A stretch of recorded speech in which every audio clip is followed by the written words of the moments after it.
Ya le vamos a dar paso porque de verdad pues hay temas que se tienen que tocar y sobre todo pues conversar un poco con los expertos, que es lo más importante, pues, ¿no? Sobre todas las cosas. Pues, oiga, tenemos justamente ya con nosotros a Gustavo Ich, con nosotros, doctor Ich, ¿cómo está? ¿Nos escucha bien? Buenas noches, Julio César, les escucho muy bien. Muchísimas gracias por la invitación. Gracias a usted. Oiga, ¿cómo catalogaría en estos momentos la situación política del país? Porque vemos a un alcalde preso, vemos el tema del COTAC, también asimismo vemos que vienen elecciones a futuro. ¿Cuál sería su análisis respecto a lo que pudiera estar dando este 2026 a nivel político? Buenas noches nuevamente y gracias por estar con nosotros. Es una situación compleja porque se inscribe en el marco de crisis sucesivas que tienen que ver con muchos factores de altísima sensibilidad para los ecuatorianos, como tienen que ver con la economía, tienen que ver con la inseguridad, tienen que ver con la falta de atención al frente social, eventualmente.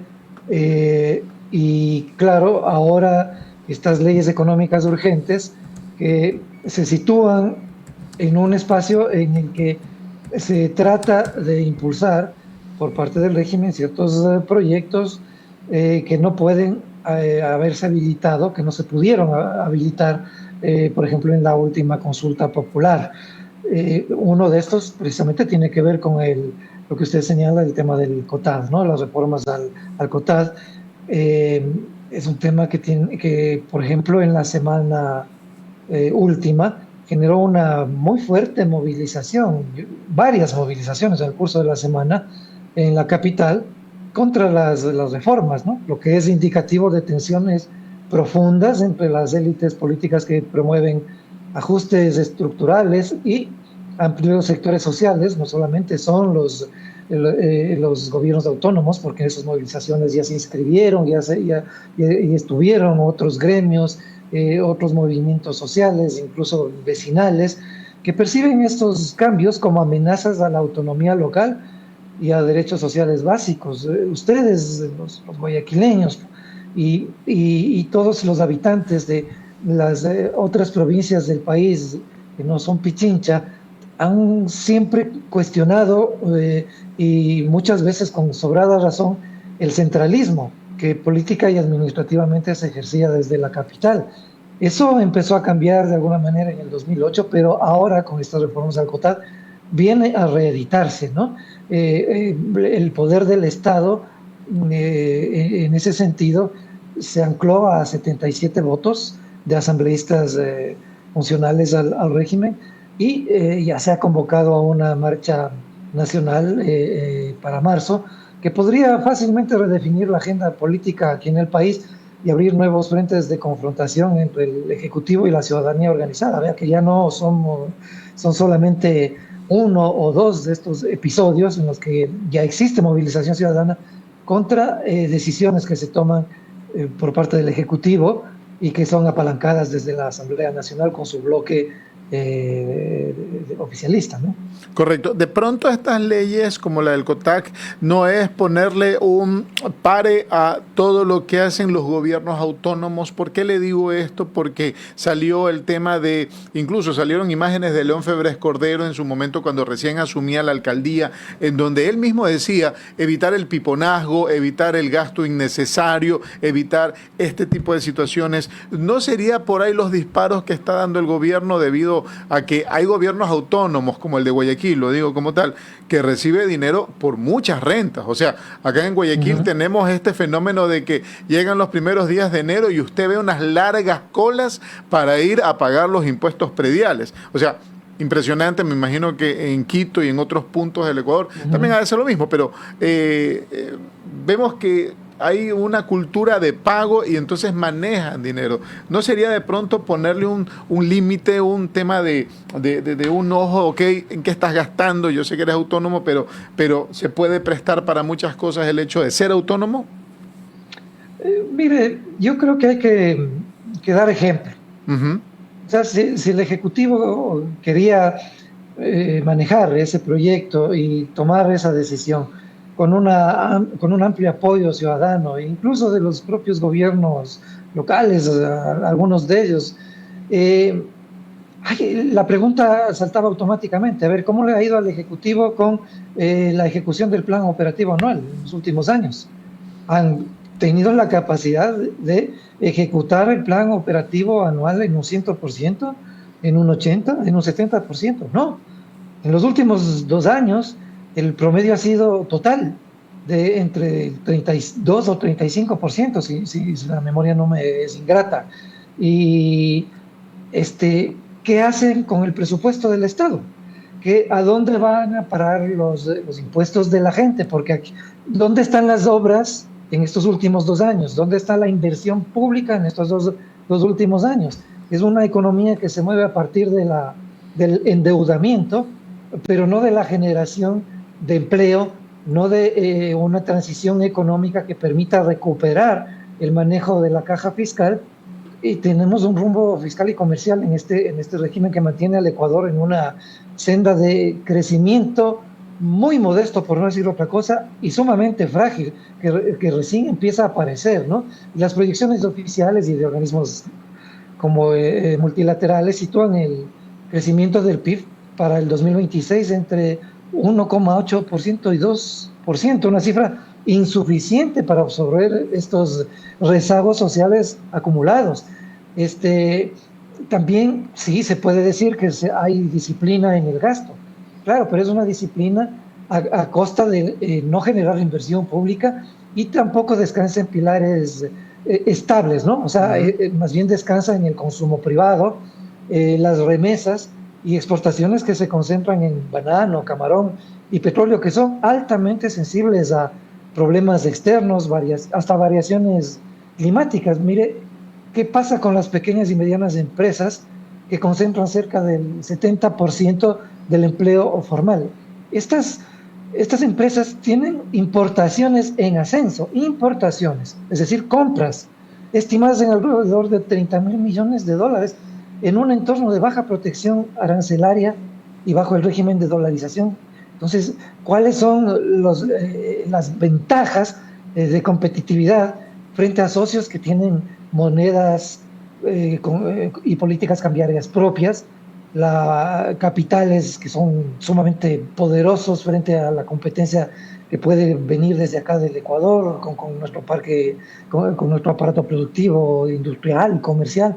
Eso frena la expansión industrial y reduce la capacidad de modernización. Entonces, a ver, si nosotros empezamos a hurgar, a rascar, como se dice, un poquito más allá y decimos, bueno, ustedes quieren disciplinar el gasto, metiéndose directamente en lo que es la autonomía de los municipios, porque dicen que no hacen obras, que no invierten, pues ¿cómo le ha ido al régimen? ¿Cómo le está yendo? ¿Qué es lo que hemos visto los ecuatorianos? De esa manera lo que se vuelve a producir es un espacio de otra polarización que además tiene en poco tiempo que enfrentar a un proceso electoral precisamente para renovar los gobiernos autónomos seccionales, ¿no? Correcto. Lo que pasa, me imagino, es que también se toma en cuenta algunas cosas que se ha llevado a cabo. Por ejemplo, el tema de que en algún momento en Quito me pareció que pintaron una calle de amarillo en una subida, me parece, y esto generó de pronto rechazo, también lo que se ve en las redes sociales. Por supuesto. Aparte de todo, pues han habido cuestiones que a veces uno como ciudadano sí dice, wait, ¿qué pasó? Pero, por ejemplo, a criterio suyo, ¿cómo ve las elecciones del 2027?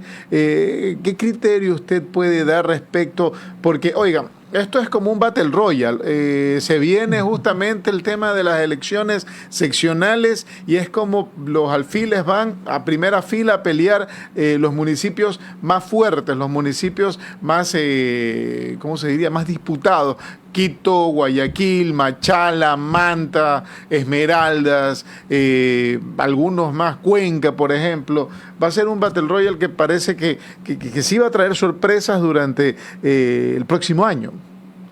Es probable, pero bueno, hay que ver, este es un proceso que recién empieza de alguna manera, a pesar de que hay campañas anticipadas, como ya el Ecuador ha visto desde hace mucho tiempo atrás, ¿no? Y una imposibilidad o una incapacidad de los organismos a los que les corresponde controlar estas campañas, que son el Consejo Nacional Electoral y el Tribunal Contencioso Electoral. Habrá que ver, decía, los resultados, porque ¿qué hemos atestiguado los ecuatorianos últimamente? Es decir, insisto, campañas anticipadas utilizando todo el aparataje del sector público, toda la institucionalidad pública, que es enorme en el Ejecutivo, para hacer gestión en territorio, para inaugurar obras, para entregar proyectos, para subsidios, compensaciones, chanchos finos. O sea, es una cosa, son ese tipo de campañas de corte populista que no le hacen bien al país, primero. Luego, esta cantidad de recursos que se utilizan en publicidad y en propaganda, que no pueden ser tampoco fiscalizados adecuadamente, porque muchos de ellos se dirigen hacia las redes sociales y las plataformas digitales no permiten, en su gran mayoría, que se hagan auditorías sobre las inversiones que los usuarios de esas plataformas utilizan para invertir en cualquier cosa, incluidas las campañas electorales. Y en un país con una crisis económica como la nuestra, hay que preguntarse qué podría ser mejor, ¿no? Si gastar tanto en una campaña para luego seguir como estamos, o más bien utilizar esos recursos en temas mucho más importantes, por ejemplo en salud, o con esa crisis hospitalaria que todos vimos horrorizados como afectaba a muchísimas personas. ¿Qué vamos a ver nuevamente? Las mismas fuerzas políticas antagónicas que han polarizado el país desde hace más de una década, y ahora se replican con la novedad de que uno de estos actores es en el gobierno, es ADN. Antes era cualquier otro partido político o alianza política que estaba en el gobierno contra el correísmo. Es decir, no hay opciones, porque las mismas fuerzas políticas no lo permiten, para generar nuevos liderazgos, y más bien se apalancan en el código de la democracia para que estas candidaturas, que son candidaturas, como se les calificó alguna vez, de garage, candidaturas oportunistas, de gente conocida en algunos entornos, pero que no tiene la más mínima preparación en administración pública, en administración del Estado, en planificación de proyectos, en ejecuciones presupuestarias, y por eso son tan susceptibles incluso muchas veces de gastar de muy mala manera los recursos, pocos o muchos con los que cuentan, o caer en corrupción, ¿no? Entonces, esa pugna a la que usted señalaba en la pregunta va a reeditarse nuevamente en esta campaña. Yo no veo en el panorama político electoral del país hoy por hoy que haya nuevas fuerzas políticas realmente gravitantes que puedan competir con alguna incidencia frente a estos dos poderes hegemónicos, porque tienen experiencia, tienen anclaje territorial, tienen recursos, y tienen estos enclaves en gobiernos locales. No son solamente las ciudades, ahí hay un peso simbólico muy fuerte, evidentemente, de Quito y Guayaquil, y luego, sin minimizar para nada, pero esto es lo que la estadística electoral confirma de alguna manera, otras ciudades, otros municipios que también son gravitantes, pero no tanto como las dos principales ciudades a las que me he referido, por la cantidad de votos que concentran y por la cantidad de recursos económicos que generan y que atraen y que reinvierten. Yo no veo, decía, otras fuerzas electorales que puedan competir con ello. Pachacuti es una fuerza política fragmentada. Ahora mismo su dirigencia ha sido muy golpeada después del último paro, ha sido muy cuestionada al interior del movimiento indígena. ¿Y qué otras fuerzas? O sea, no hay quienes tengan esa capacidad de competir con el correísmo y con el régimen. Eso es lo que pensaría yo, a presenciar nuevamente en las elecciones que se aproximan.